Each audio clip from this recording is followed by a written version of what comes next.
বাম পায়ে হাঁটলো কেন?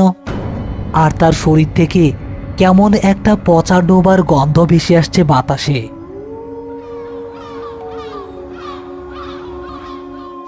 গ্রামের নির্জন মেঠো পথ, দুপাশে ঘন বাঁশঝাড়, বাতাস একেবারে বন্ধ। করিম হনহন করে হাঁটছে। রতন তার সাথে তাল মেলাতে পারছে না। ভাইজান, একটু আস্তে হাঁটেন। আপনার পায়ে কি চাকা লাগাইছেন নাকি?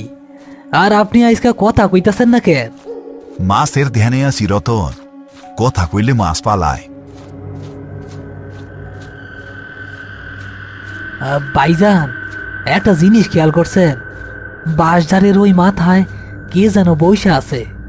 আরে পাগলা কালু, ওরে পাত্তা দিস না, চল।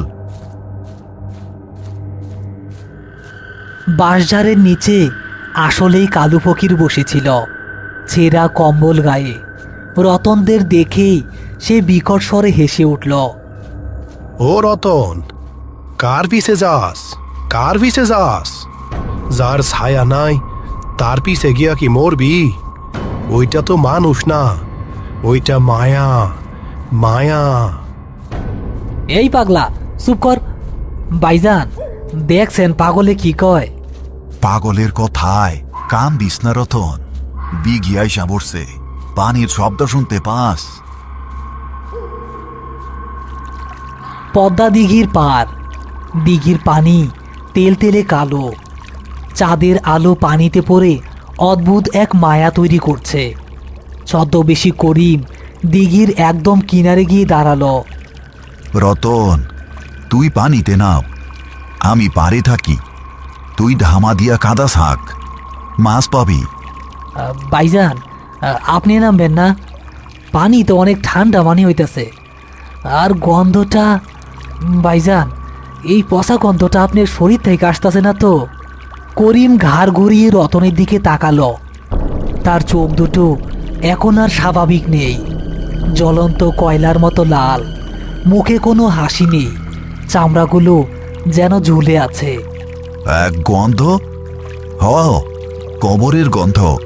তুই নামবি কি না ক, নাকি আমি তোরে নামাবো? আপনি আপনি কে? আপনি তো করিম ভাইজান না? করিম ভাইজান তো আতর মাখে, পচা গন্ধ গায়ে থাকে না। আপনি কে? আমি করিম, আমি তোর জম। পানিতে নাম, পানিতে নাম কইতাছি। করিমের হাত দুটো হঠাৎ লম্বা হয়ে রতনের দিকে এগিয়ে আসতে লাগলো। রতন ভয়ে পড়ে গিয়ে পেছনের দিকে সরতে লাগলো। ঠিক তখনই গ্রামের দিক থেকে কারো দৌড়ে আসার শব্দ শোনা গেল। রতন, ও রতন, খবরদার, পানিতে নামবি না। পদ্মা দিঘির পার, পরিবেশ থমথমে। করিমের হাত রতনের গলার কাছে প্রায় পৌঁছে গেছে। ঠিক সেই মুহূর্তে ঝোপের আড়াল থেকে আসলো আসল করিম।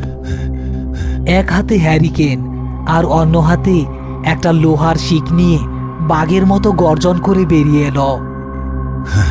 রতন, মাটিতে শুইয়া পড়, খবরদার ওর চোখের দিকে তাকাইবি না, ওইটা শয়তান। ভাইজান, আপনি আপনি এইখানে? তাইলে তাইলে আমার সামনে এটাকে? রতন, ওরে বিশ্বাস করিস না, ওইটা মায়া। আমি তোরে বাঁচাইতে আইছি, আমার হাত ধর। রতন কার কথা বিশ্বাস করবে বুঝতে পারছে না। সে ভয়ে থরথর করে কাঁপছে। আসল করিম আর দেরি করল না। সে পকেট থেকে এক মুঠো পরা সর্ষে বের করে বিসমিল্লাহ বলে ছদ্মবেশী মূর্তির দিকে ছুঁড়ে মারল। সরিষা গায়ে লাগতেই ছদ্মবেশী করিম বিকট আর্তনাদ করে উঠল। সেই শব্দ কোনো মানুষের গলার শব্দ নয়, যেন হাজারটা শেয়াল একসাথে ডেকে উঠল। আহ, করিম, তুই আমার শিকারে হাত দিলি, তোরে আমি ছাড়ুম না, তোরে আমি ছাড়ুম না করিম। তোর বাপেরও ক্ষমতা নাই আমার ক্ষতি করার। আমার লগে আল্লাহ আছে, আর আছে দোয়া কালেমা পড়া এই তাবিজ। যা ভাগ, নাইলে এই লোহার বাড়ি দিয়া তোর মাথা ফাটাইয়া দিমু। এবার আসল করিম সাহস করে এগিয়ে গেল। ছদ্মবেশী মূর্তিটি এবার তার আসল রূপ ধারণ করল। তার শরীরটা লম্বা হয়ে তালগাছের সমান হয়ে গেছে, জিহ্বাটা ঝুলে পড়ল বুক পর্যন্ত। রতন এই দৃশ্য দেখে জ্ঞান হারিয়ে মাটিতে লুটিয়ে পড়ল। আইস বাইসা গেলি করিম, কিন্তু আমি আবার আসবো। আমাবস্যার রাত ফুরায় নাই, ফুরায় নাই, ফুরায় নাই। বলতে বলতেই মূর্তিটা কালো ধোয়ার কুণ্ডুলি পাখি দিঘির মাঝখানে ঝাঁপ দিল। দিঘির পানি তোলপাড় হয়ে উঠল, যেন কেউ বিশাল পাথর ছুঁড়ছে।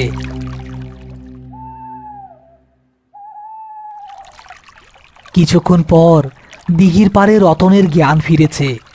আসল করিম তার মাথায় পানি ঢালছে। পাশে দাঁড়িয়ে আছে কালু ফকির, হাতে একটা লাঠি। ভাইজান, আমি বাইসা আছি। হ্যাঁ, আল্লাহ বাসায় রাখছে রে রতন, তাই বাইচা আসস। আমি আর একটু দেরি করলে তোরে আর দুনিয়ায় পাওয়া যাইতো না। হ হ, আমি তো আগেই কইছিলাম, যার ছায়া নাই তার পিছে যাইস না। নিশিরা নাম ধইরা ডাকে, কিন্তু 3 বার ডাকতে পারে না। রতন, ও তোরে কয়বার ডাক দিছিল? 2 বার। হ ভাইজান, 2 বার ডাকছিল। আমি তো 3 বারের অপেক্ষা করি নাই। এইটাই তো ভুল হইছে। নিশিরা মানুষের গলা নকল করতে পারে, কিন্তু আল্লাহর নিয়ম ভাঙতে পারে না। 2 বারের বেশি ডাকার ক্ষমতা ওদের নাই। আর শোন, আমি জীবনেও তোরে খারাপ সময়ে ঘর থেকে বাইর করুম না।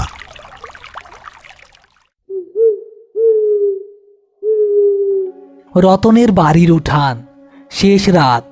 ময়না হন্তদন্ত হয়ে বাইরে দাঁড়িয়ে আছে। করিম আর কালু ফকির ধরাধরি করে রতনকে নিয়ে এলো। ওগো, তোমার এই হাল কেমনে হইল? আমি তো তখনই বুঝছিলাম করিম ভাইজান সব সময় ডাইন পায়ে হাঁটা শুরু করে, কিন্তু আজকা বাম পায়ে হাঁটা শুরু করছিল। কাইন্দো না বোন, রতন ঠিক আছে। তবে ওরে আইজ রাইতে আর একা ছাইরো না। আর এই নেও, আমার তাবিজটা তোমাদের কাছে রাখো। ভাইজান, এইটা তো আপনার সব সময়ের সঙ্গী। এইটা দিলে আপনি চলবেন কেমনে? আরে বোকা, আমার বুকের সাহসী আমার তাবিজ। এইটা তোর এখন বেশি দরকার। কালু ভাই, তুমি আজ রাইতে এই বাড়িতেই থাইকো, আমি ফজরের আজান দিয়ে আসি। করিম চলে যেতে উদ্যত হল। হঠাৎ কালু ফকির করিমের হাত চেপে ধরল। করিম, তুমি ওরে বাঁচাইলা ঠিকই, কিন্তু দিঘির ওই জিনিসটা তোমারে চিন্না রাখছে। সাবধানে থাইকো। লাশ দাফন করো ভালো কথা, কিন্তু জ্যান্ত শয়তানের লগে পাল্লা দেওয়া সহজ না। কালু ভাই, যার জন্ম হইছে তার মরণ আছে। শয়তান যদি চিনা রাখে, রাখুক। আমার মালিক আল্লাহ আমারে চিনে। ভোরের পাখিরা কিচিরমিচির করছে। গ্রামের মসজিদের মিনার থেকে ফজরের আজান ভেসে আসছে।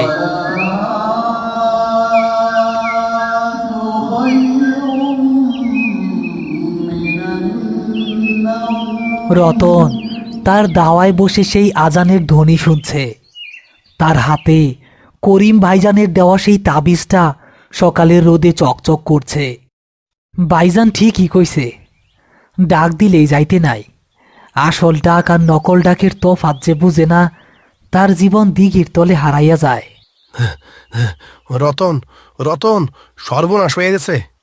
হ্যাঁ, কি হইছে কাকা? আর করিম ভাইজান কই? উনি না একটু আগে আজান দিতে গেল। আরে কি কস তুই? পাগল হইছস? ফজরের আজান তো আমি দিয়ে আইলাম। আর করিম, করিম তো গরুস্থানের ওই পুরান কর্মসা গাছের নিচে অজ্ঞান হয়ে পড়ে আছে। কাইলকা এশান নামাজের পর থাইকাই নাকি তার হুঁশ নাই। কথাটা শোনা মাত্রই রতনের বুকের রক্ত হিম হয়ে গেল। তার সারা শরীর থরথর করে কাঁপতে শুরু করলো। যদি আসল করিম গোরস্থানে সারা রাত অজ্ঞান হয়ে পড়ে থাকে, তাহলে কাল রাতে দিঘির পারে তাকে কে বাঁচালো? আর আজ ভোরে কে বা তাকে বাড়িতে দিয়ে গেল? কাপা কাপা হাতে রতন নিজের হাতের মুঠো খুলল।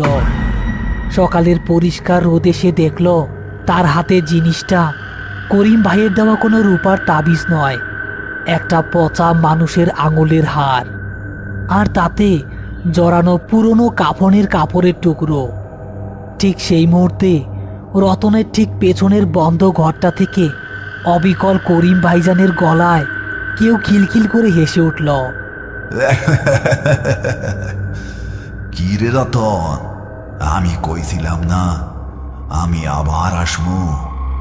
আমি তো তোরে রাইখা যাই নাই, আমি তো তোর লাইগাই তোর ঘরে আইসা পড়ছি।